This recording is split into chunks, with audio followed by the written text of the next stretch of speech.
ناظرین، راولپنڈی ایک بہت ہی اہم شہر ہے۔ ایک تو آپ دیکھ رہے ہیں کہ اسلام آباد کیپٹل کے ساتھ ہونے کی وجہ سے بہت سی خوبیاں بھی اس میں ہیں اور بہت سی خامیاں بھی ہیں۔ ایک طرف ہم دیکھ رہے ہیں کہ کیونکہ راولپنڈی ایک پرانا شہر ہے اور یہاں پر رہائش جو ہے وہ یعنی اگر کمپیریٹیولی اگر آپ اسلام آباد سے دیکھیں تو وہ سستی ملتی ہے، تو یہاں پہ بہت سے لوگ یہاں پہ موجود ہیں، جابز وہ اسلام آباد میں کرتے ہیں۔ پھر تمام آپ دیکھیں کہ تمام صوبوں کے لوگ یہاں پہ موجود ہیں راولپنڈی اسلام آباد میں، یعنی یہ شہر صرف راولپنڈی شہر ہی راولپنڈی والوں کے لیے نہیں ہے، اب یہ بہت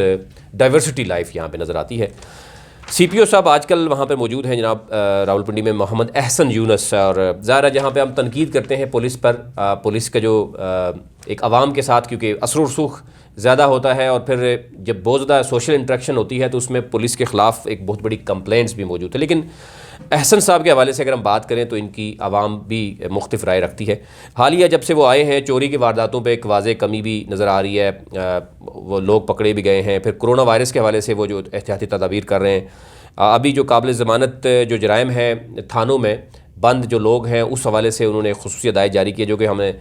ہائی کورٹ نے ایک احکامات جاری کیے، اس کے فوراً بعد انہوں نے بھی ملزمان کو فوراً جو ہے وہ رہائی کرنے کے حوالے سے متعلقہ جتنے بھی ایس ایچ اوز ہیں ان کو احکامات جاری کیے ہیں۔ اس حوالے سے عوام نے ان کا بڑا خیر مقدم کیا ہے۔ اس حوالے سے سب سے اہم جس طرف میں جانا چاہ رہا ہوں، ڈاکٹر صاحب میرے ساتھ موجود ہیں، نصیر آباد پولیس کی کارروائی جو ہے، کیونکہ آپ نے دیکھا ہوگا کہ بہت تیزی کے ساتھ یہ جرائم جو ہے وہ نظر آ رہے تھے۔ زیادتی کرنے والا جو ملزم تھا خلیل الرحمان، وہ درندہ صفت شخص جو ہے وہ آپ اب ویڈیو پلے اس پہ میں آپ کو سناتا ہوں کہ وہ کیا کہہ رہا ہے، اور اس کی شکل دیکھیں۔ وہ پیر دائی مسجد میں امام مسجد بھی ہے اور تقریباً 1 سال سے وہ کسی کے گھر میں وہ ریلیجس یعنی دینی تعلیم جو ہے وہ دینے جا رہا ہے، اور وہ 11 سالہ بچی کے ساتھ وہ مسلسل زیادتی کرتا رہا، نازیبہ حرکات کرتا رہا، اور پھر فائنلی پکڑا گیا۔ اور وہ پہلے اس کی ذرا شکل دیکھیں آپ، وہ کیا کہہ رہا ہے، پہلے اس کی بات سن لیں، پھر میں ڈاکٹر صاحب سے جاننے کی کوشش کرتا ہوں کہ اس طرح کے جو امام مسجد ہیں وہ اسلام کے نام پر جو ہے وہ کیا کچھ کرتے ہیں، اور پھر پولیس کو جس طرح کی وہ مشکلات کا سامنا کرنا پڑتا ہے۔ تمام لوگ کیونکہ دیکھیں اب سب کو نہیں پتا تھا کہ یہ کس طرح کا جو ہے وہ مجرم ہے۔ بہت سے ایون جو باقی ریلیجس اسکالر تھے، باقی مساجد کے لوگ تھے، انہوں نے بھی اس کا ساتھ دینے کی کوشش کی، لیکن جب حقیقت سامنے آئی اور اس کو جو ہم باقی جو ریلیجس اسکالر ہیں وہ کس نظر سے دیکھتے ہیں کہ اگر اس طرح کی صورتحال ہے، کیا تربیت ہے ہمارے اس طرح کے امام مساجد جو موجود ہیں، پھر ان کی تعلیم کیا ہے، دینی تعلیم اور دنیاوی تعلیم کہاں پہ اسکروٹنی ہوئی ہے، کہاں پہ ان کا ٹیسٹ ہوا ہے، اور پھر امام مسجد لگایا جاتا ہے۔ اور میں بار بار کہہ رہا ہوں کہ موجودہ حکومت کو یہ دیکھنا ہوگا جو دینی مدارس ہیں، جو مساجد ہیں اور حکومت کے درمیان جو ایک گیپ ہے اس کو کلوز کرنا ہوگا، جو پہلے بھی ہم نے بات کی ہے۔ یہ ذرا سن لیں یہ کیا کہہ رہا ہے۔ میرا نام خلیل الرحمان ہے، محبوب لین رہنا، پھر ودائی مسجد نماز پڑھانا، انہوں نے گھر تقریباً سال ہو گیا بچن پڑھانا، تا 1.5 مہینہ ہو گیا یہ بچی نال زیادتی کر رہا، تے غلطی ہو گئی ہے، برائے مہربانی معافی ایک باری دے دیو۔ آپ نے سن لیا جی جو حالات و واقعات ہیں اس شخص کے، یہ درندہ شخص جو ہے خلیل الرحمان، آپ نے ویڈیو دیکھی ہے، اس کے جو بال دیکھے ہیں، اس کی حرکت دیکھی آپ نے، اور یہ 1 سال سے بچی کے ساتھ زیادتی کر رہا ہے، 11 سال کی بچی ہے وہ، اور اس سے آپ کیا سمجھتے ہیں کہ ایک گھر میں آ کے دینی تعلیم وہ شخص دے رہا ہے اور وہ یہ حرکت کر رہا ہے،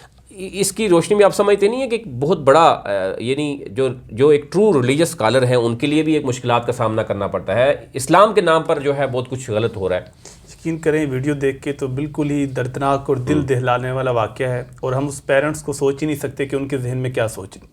آ رہی ہے۔ اب بات یہ کہ اس طرح کے لوگ آپ کو ہر طبقے میں ملیں گے، یونیورسٹیز کے اندر بھی، کالج کے اندر بھی، اسکول میں بھی، اور مدارس کے اندر بھی۔ یہ گندی جو کالی بھیڑیں ہیں ان کو ہم لوگوں نے خود صاف کرنا ہے، اور خاص طور پر اس پروفیشنل کے لوگ اچھی طریقے سے ان کو صاف کر سکتے ہیں۔ سب سے پہلا کام یہ ہو کہ اگر یہ لوگ پکڑے جائیں، دیکھیں اسلام کا جو پنشمنٹ کا سسٹم ہے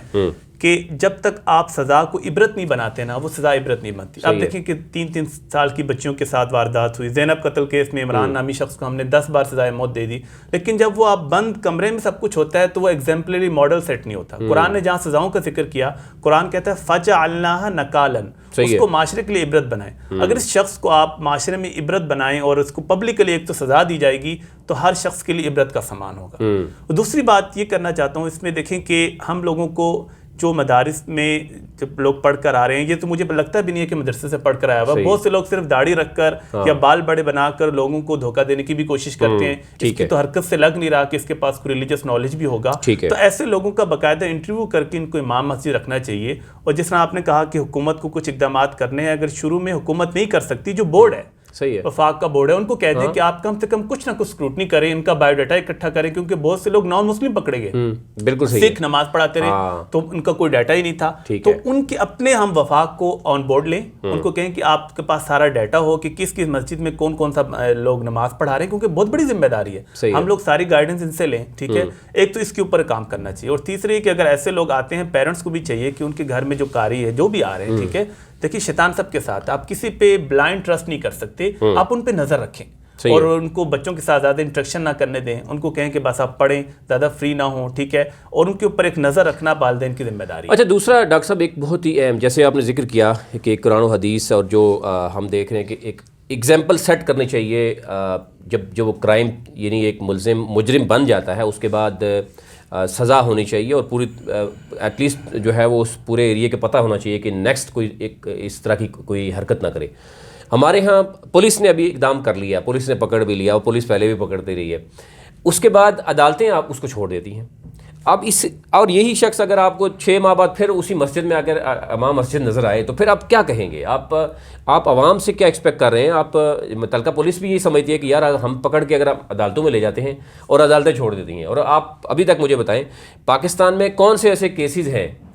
سوائے چند ایک ایگزامپل ہیں، اس کے علاوہ جتنے جرائم ہیں، مجرم ہیں، لوگوں کی ڈیتھ ہو جاتی ہیں، اس کے بعد سزا کس کو ہوئی ہے؟ دیکھیے بات یہ ہے کہ جسٹس سسٹم کو ہم نے امپروو کرنا ہے، اور ہمارے سامنے اللہ کے نبی کی حدیث مبارکہ موجود ہے کہ اس میں آپ نے کوئی ڈسکریمنیشن نہیں کرنا. آپ نے فرمایا کہ میری بیٹی فاطمہ بھی اگر کوئی ایسی بات کرے تو میں اس کے بھی ہاتھ کاٹ دوں گا. اب اس میں یہ کہ اپنے جوڈیشل ریفارمز کو ہم لے کر آئیں، اور خاص طور پہ گورنمنٹ کو چاہیے کہ ان کے جو وکیل ہیں، جو پروسیکیوٹر آ کے کیس لڑتے ہیں، وہ اچھی تیاری کر کے جائیں. ان کو ایسے لگے کہ ان کے گھر کے اندر ایسا ہوا ہے تو وہ جس طرح سے تیاری کریں گے تو وہ اور طرح کی تیاری ہوگی. ہم جب دوسرے کے پین کو اپنا پین نہیں لیتے، ہم کہتے ہیں چلو جی بچ گیا تو بچ گیا، یا ہم نے کوئی رشوت لے لی ان سے. جب تک یہ پین نہیں لے گا، اللہ کے نبی نے فرمایا کہ مومن ایک جسم کی مانند ہے، کسی ایک اس کو تکلیف ہوگی سارا جسم پریشان ہوتا ہے. تو ہم اس ماں بہن بیٹی کے درد کو اپنا درد جب محسوس کریں گے، اس پہ ورک بھی کریں گے، اچھی طرح سے انویسٹیگیشن پروسیکیوشن ہوگی، تو دائرہ عدالت کے سامنے جب پروف سارے آ جائیں گے تو پھر عدالت سزا دے گی. ہم پروف سارے لے کر آتے. بالکل. ناظرین، ہم دیکھ رہے ہیں کہ راولپنڈی جو سی پی او ہیں محمد احسن یونس، ان کی جو کارکردگی ہے اس کو عوام بھی سراہتی ہوئی نظر آتی ہے. اگر وہ یہی تسلسل جاری رکھیں گے تو ایک گیپ جو عوام اور پولیس کے درمیان ہے، وہ گیپ جو ہے وہ کم ہوگا، اور پولیس جو ہے وہ ایک اہم رول جو ہے وہ کسی بھی معاشرے کے لیے پلے کر سکتی ہے. اور ابھی تک کی جو صورتحال ہے ہم جو دیکھ رہے ہیں، ایک تو جو قابل ضمانت جو جرائم ہیں ان میں جو تھانوں میں بند ملزمان ہیں ان کو رہائی کے حوالے سے ہم دیکھ رہے ہیں کہ عوام شکر گزار ہے، اور اس کے ساتھ ساتھ اس طرح کے جو درندہ صفت انسان ہیں ان کو جو پکڑا جا رہا ہے. باقی بھی ہم دیکھ رہے ہیں کہ چوری کی وارداتیں جو ہوئی ہیں اس میں بھی گرفتاریاں ہو رہی ہیں. لیکن اگین میں یہی کہوں گا کہ اگر انصاف عوام کو نہیں ملے گا، اور یہ آپ دیکھ سکتے ہیں کہ یہ چیزیں ایگزامپل سامنے ہیں، کفر کا معاشرہ تو چل سکتا ہے لیکن انصاف کے بغیر معاشرہ جو ہے وہ نہیں چل سکتا. اور اس وقت کی جو صورتحال ہے وہ دیکھنا ہوگا، عوام کو بھی دیکھنا ہوگا کہ اس طرح احتیاط کے ساتھ کام کرنے سے ہی ہوگا. اور ظاہر ہے پولیس اگر اپنا کام کرتی رہے گی، عدالتیں اپنا کام کرتی رہیں گی، انصاف ملتا رہے گا تو